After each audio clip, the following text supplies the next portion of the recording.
السلام علیکم ورحمۃ اللہ وبرکاتہ۔ حیدرآباد سے ایک سید صاحب کا فون آیا اور وہ کہنے لگے کہ مجھ سے ایک صاحب نے مطالبہ کیا ہے کہ لاک ڈاؤن کی وجہ سے عام مساجد کی جو پوزیشن ہے یعنی مالی اعتبار سے وہ بہت ہی نازک ہو چکی، اس لیے کہ نمازیوں کی تعداد 4 یا 5 ہے اور نمازی نہ آنے کی بنا پر ان کی ضروریات جیسی ہونا چاہیے ویسی نہیں ہو پا رہی ہیں۔ افسوس کی بات یہ ہے کہ جو مخیر حضرات ہیں، پورے محلے میں سارے لوگ ایک سے نہیں ہوتے ہیں، مزدور بھی ہیں اور دولت مند بھی ہیں، تو مزدوروں سے تو توقع اس وقت رکھنا بہت مشکل ہے، لیکن جو اہل خیر حضرات ہیں، اللہ نے جن کو دولت سے نوازا ہے، کم از کم ان کو تو چاہیے کہ اپنے مسجد کے امام کی جو ہے مجاز پرسی کرتے رہیں، ان کے حالات پوچھتے رہیں، بلکہ ان کا کہنا یہ تھا کہ ایک بستی میں پوری بستی میں ایک مسجد ہوتی ہے اور کسی نے بھی فون کر کے مسجد کے امام سے ہی نہیں پوچھا کہ حضرت آپ کیسے ہیں اور مساجد یعنی مسجد کے حالات کیسے ہیں، مسجد کی ضرورتیں کیسی پوری ہو رہی ہیں، آپ کو تو کسی چیز کی پریشانی نہیں ہے۔ افسوس کی بات یہ ہے کہ ہمارے علماء ہر موڑ پر ہماری رہنمائی فرماتے ہیں، چاہے وہ دینی معاملہ ہو یا دنیاوی معاملہ ہو۔ لاک ڈاؤن میں آپ خود دیکھیں کہ ہمارے عامہ مساجد نے ہماری کتنی رہنمائی فرمائی ہے، وقتاً فوقتاً اعلان کیا گیا کہ گھروں میں بند رہیں اور عبادت و ریاضت کریں، گناہوں سے توبہ کریں، اللہ کے عذاب سے ڈریں، نماز توبہ کا اہتمام کریں اور کرونا وائرس سے بچنے کے لیے بے شمار دعاؤں کا جو ہے طریقہ بتایا، لیکن ہم اپنی مسجد کے اماموں کو بھول جاتے ہیں۔ سارے لوگ ایسے نہیں ہوتے ہیں، اور علماء کی شان کیا ہے، ہمارے علماء دنیا میں بھی ہماری رہنمائی فرماتے ہیں اور آخرت میں بھی ہماری رہنمائی فرمائیں گے۔ ایک روایت ہے احیاء العلوم میں مرفوعاً روایت کرتے ہیں کہ خدائے تعالیٰ قیامت کے دن عابدوں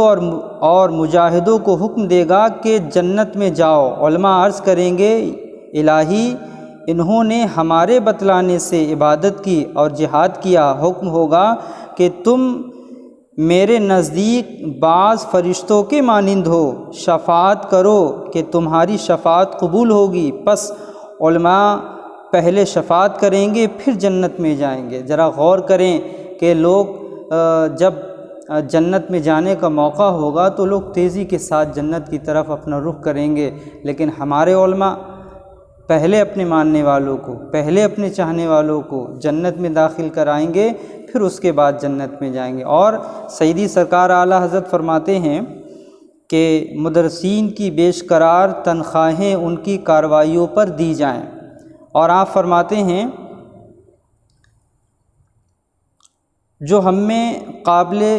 قابل کار موجود اور اپنی معاش میں مشغول ہیں، وظائف مقرر کر کے فارغ البال بنائیں اور جس کام میں انہیں مہارت ہو لگایا جائے۔ کہنے کا مقصد یہ ہے کہ جو ہمارے علماء ہیں، اگر ہمارے علماء کاروبار اپنا کریں گے تو دین کی ان سے خدمت نہیں ہو پائے گی، تو لہٰذا ان کو فارغ البال کر دیا جائے، ان کو بالکل ان کے اوپر سے جو بھی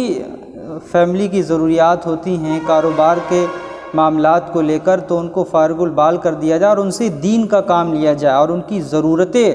ہمیں اور آپ کو چاہیے کہ ان کی ضرورتوں کو ہم پورا کریں۔ تو لہٰذا ہمیں چاہیے کہ ہم اپنے علماء کرام کی وقتاً فوقتاً جو ہے وہ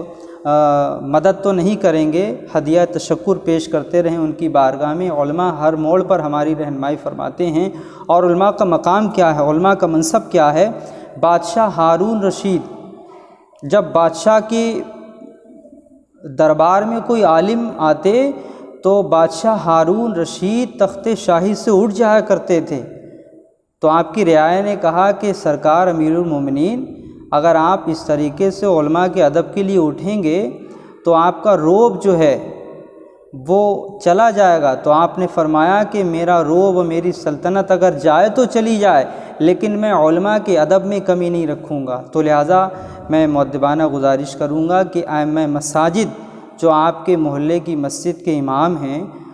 ان کے حالات پر آپ دھیان دیں، ان کی ضرورتوں پر آپ دھیان دیں۔ حالانکہ رزق دینے والا اللہ ہے، مسبب الاسباب وہ ہے، وہی سب کو رزق دینے والا ہے، لیکن ہماری بھی کوئی ذمہ داری بنتی ہے کہ ہماری مسجد کا امام